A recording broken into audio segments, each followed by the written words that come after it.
Pemirsa, dalam pemeriksaan hari ini, Freddy Sambo sebagai tersangka mengaku kepada penyidik bahwa dirinya merasa emosi atas peristiwa yang dilakukan oleh Brigadir Yosua Huta Barat yang dilakukan terhadap istrinya di Magelang, dan itu bisa menjadi motif dari pembunuhan berencana yang dilakukan oleh Freddy Sambo di rumah dinasnya. Sementara kuasa hukum dari keluarga Brigadir J menyebut perzinahan dan bisnis gelap Irjen Freddy Sambo diduga menjadi motif dari pembunuhan itu. Saya Ajatul Ratma, Anda menyaksikan MNC News Prime.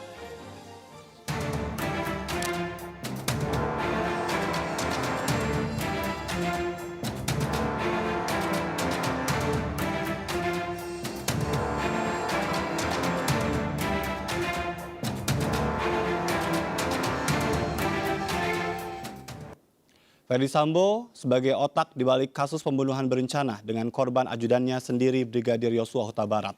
Namun motifnya hingga kini masih misteri. Namun ada satu hal yang menarik yang diungkapkan oleh pihak kepolisian malam hari ini, bahwa emosi yang begitu besar dirasakan oleh Freddy Sambo karena ada perlakuan melecehkan istri Freddy Sambo yang dilakukan oleh Brigadir Yosua Huta Barat. Kita akan membahasnya malam hari ini. Sudah bergabung melalui sambungan Zoom bersama kami ada Prof. Adrianus Meliala, beliau Guru Besar Kriminologi UI, dan juga Irjen Pol Purnawirawan Bekto Suprapto, mantan Wakabareskrim Polri. Selamat malam, Bapak. Selamat malam. Baik, terima kasih.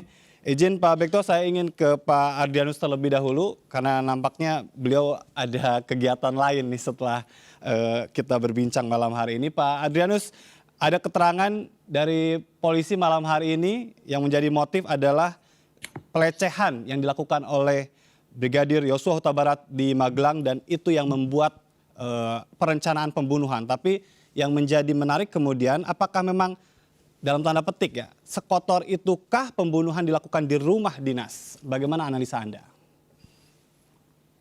Ya, saya di sini fokus ke soal trigger ya, atau pencetus yang membuat saudara Freddy Sambo ini kemudian marah, meledak ya, marah luar biasa sehingga kemudian lalu berakhir dengan satu perbuatan yang bersifat letal, yakni menyiksa dan membunuh, begitulah ya. Maka sesuatu yang bersifat trigger itu tentu sesuatu yang bersifat shocking ya, mengejutkan, tak terduga gitu ya, sehingga kemudian lalu bisa menghasilkan satu kemarahan yang luar biasa. Jadi saya sih lebih menduga bahwa apa yang dia lihat atau apa yang menjadi sumber dari kemarahan itu adalah sesuatu yang bersifat tak terduga, dan bukan sesuatu yang sudah dia lihat, kalau mengikuti cara berpikir ini yang sudah terjadi di Magelang. Jadi dia lihat di Magelang lalu marahnya sekarang, itu bagi saya kok tidak make sense ya. Iya. Yang lebih saya lihat adalah bahwa ada tindakan yang dilakukan oleh Brigadir J kepada istrinya misalnya, sehingga itu lalu membuat yang bersangkutan merasa marah luar biasa. Dan itulah triggernya untuk kemudian lalu berakhir dengan tindakan fatal.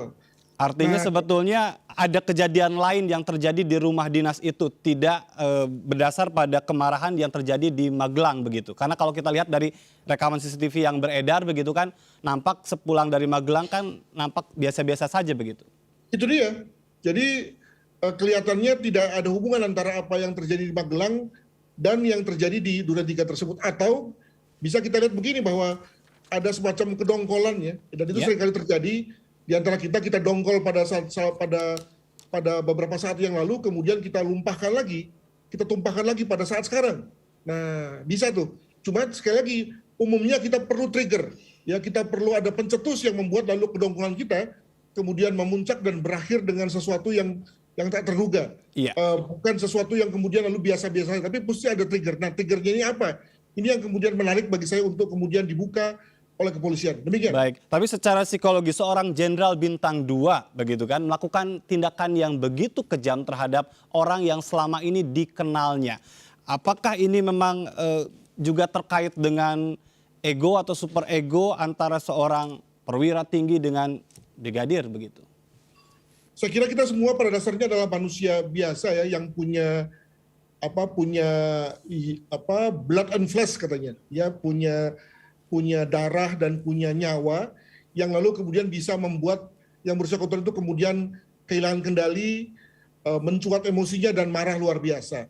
Ya tentu memang logikanya pasti ada satu daya tahan ya, daya tangkal bagi orang-orang yang berpendidikan tinggi dan berpangkat tinggi itu pada dasarnya semua orang bisa marah. Nah tentu dalam hal ini kita berpikir mengenai apa sih yang kemudian lalu menyebabkan kemarahan yang luar biasa pada diri yang bersangkutan sehingga kemudian berakhir dengan satu tindakan fatal.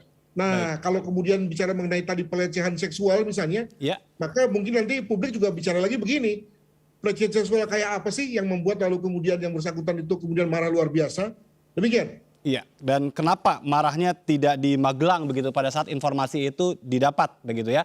Artinya bahwa sekali lagi Anda tidak melihat ada hubungan antara yang terjadi di Magelang dan apa yang terjadi di Jakarta ya? Mungkin saja, sekali lagi mungkin saja ya, sesuatu yang tadi ya sudah mengendap sebagai satu bentuk kedongkolan, kemudian kalau dalam bahasa sehari tinggal nunggu meledaknya saja. Dan itu terjadi begitu ya? Di Jakarta. Mungkin begitu. Ya. Baik, saya ingin ke Pak Bekto. Pak Bekto, sepengalaman Anda sebagai seorang penyidik begitu kan, dengan pengakuan seorang tersangka yang nampaknya konsisten dengan apa yang memang dirilis sebelumnya, sekalipun sudah dinyatakan oleh penyidik bahwa apa yang disampaikan itu semuanya adalah skenario. Apa yang bisa Anda baca? Tersangka itu boleh berbicara apa saja. Penyidik yang penting, ya ini kacamata polisi, ini kacamata penyidik, itu adalah mengumpulkan fakta sebanyak mungkin. Mengumpulkan fakta sebanyak mungkin, fakta-fakta itu dikumpulkan, dicari hubungannya satu dengan yang lain, nanti dianalisis, nanti baru ketemu yang namanya motif. Lah kalau katakanlah Jenderal FS menyampaikan ini, itu belum tentu itu motif. Iya. Tetapi dilihat hubungannya satu dengan yang lain. Katakanlah di ada peristiwa di Magelang, kan tentunya ada komunikasi baik langsung istri FS kepada FS atau oleh siapapun. Ini tugasnya penyidik untuk mencari. Ya, jadi penyidik adalah mencari hal-hal yang tidak diketahui oleh orang lain, yang ingin diketahui oleh penyidik untuk membuktikan motifnya apa sehingga dia berbuat seperti itu. Nggak terlalu penting pengakuan itu, ya, dan itu belum tentu benar apa yang disampaikan Jenderal FS itu belum tentu benar. Ya, tadi Prof. Adrianus Meliala menyampaikan kemungkinannya ini. Ya, itu semua asumsi berdasarkan teori dan sebagainya. Bagi penyidik yang penting adalah fakta. Ya, fakta itu bisa dibongkar. Khususnya fakta. Artinya pengakuan dari tersangka FS hari ini dalam pemeriksaan perdananya itu bisa saja bohong. Bisa bohong, bisa ngarang-ngarang, bisa apapun. Penyidik berkewajiban untuk mengungkap itu. Ya, mengungkap itu karena ini rangkaiannya panjang. Kejadian ini rangkaiannya panjang, nanti dibuktikan oleh penyidik dan nanti diharapkan penyidik segera mengumumkan kepada masyarakat ditemukannya itu apa, nanti simpulannya itu disampaikan karena masyarakat semuanya itu gerah, semuanya kepingin tahu apa ini. Tapi dengan ditetapkannya sebagai tersangka, apakah memang sama sekali motifnya tidak terlihat oleh penyidik atau memang belum kuat saja begitu? Motif itu bisa terlihat cepat, bisa juga terlihat lama. Ya. Penyidik dimanapun akan pusing kalau orang melakukan kejahatan tanpa motif. Ya. Ini harus dipahami. Yang penting adalah polisi menetapkan tersangka itu sudah punya 2 alat bukti dari 5 alat bukti yang ditentukan dalam KUHP. Ya, baik, saya ke Prof. Adrianus. Ini terakhir, tapi kalau kita mengutip dari pernyataan Pak Kapolri, Ibu Putri ini bisa menjadi tumpuan dari motif yang polisi sendiri memang tidak akan secara gamblang menyampaikannya. Apakah lagi-lagi ini memang terkait dengan hal-hal yang sensitif dan konsumsi orang dewasa? Ya, saya mau menyambung apa yang dikatakan oleh Pak Bekto. Jadi untuk kemudian mencocokkan antara apa yang dikatakan oleh tersangka FS, ya tentu bagus kita dengar kesaksian dari Ibu Putri sebagai istrinya. Ya, nah kalau kemudian cocok ya, maka ya tadi bisa disebutkan bahwa itulah motifnya gitu. Plus lalu dengan keterangan-keterangan yang mungkin dikumpulkan oleh oleh kepolisian dari sumber-sumber yang lain. Iya. Nah itu kalau benar. Nah, kalau tidak, maka kemudian lalu bisa lain lagi ceritanya. Begitu. Baik, tapi dari beberapa fakta yang memang sudah terungkap dengan pengakuan yang sekarang disampaikan oleh polisi, besar dugaan bohong atau tidak ya pengakuan malam hari ini? Saya tidak ke situ ya, tapi saya lebih ya mungkin juga karena saya pengamat ya, lebih mencermati apa sih yang dia lihat yang kemudian membuat yang bersangkutan itu meledak ya. Meledak dan menjadi begitu ngamuk begitu ya.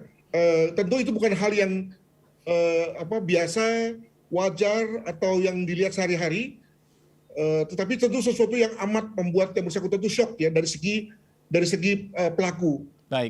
Ya kalau kita bicara mengenai konteks rata-rata orang akan misalnya akan shock ketika misalnya melihat sesuatu yang tak terduga, darah misalnya gitu ya. Tapi untuk hal-hal yang bersifat biasa-biasa maka tentu tidak akan muncul perilaku yang juga bersifat ngamuk ya dari kita. Mungkin Baik. begitu. Terima kasih Prof. Adrianus atas waktunya. Pak Bekto, kita masih akan berlanjut di segmen berikutnya. Dan pemirsa, kita harus jeda terlebih dahulu. Tetap bersama kami, tetap di MNC News Prime.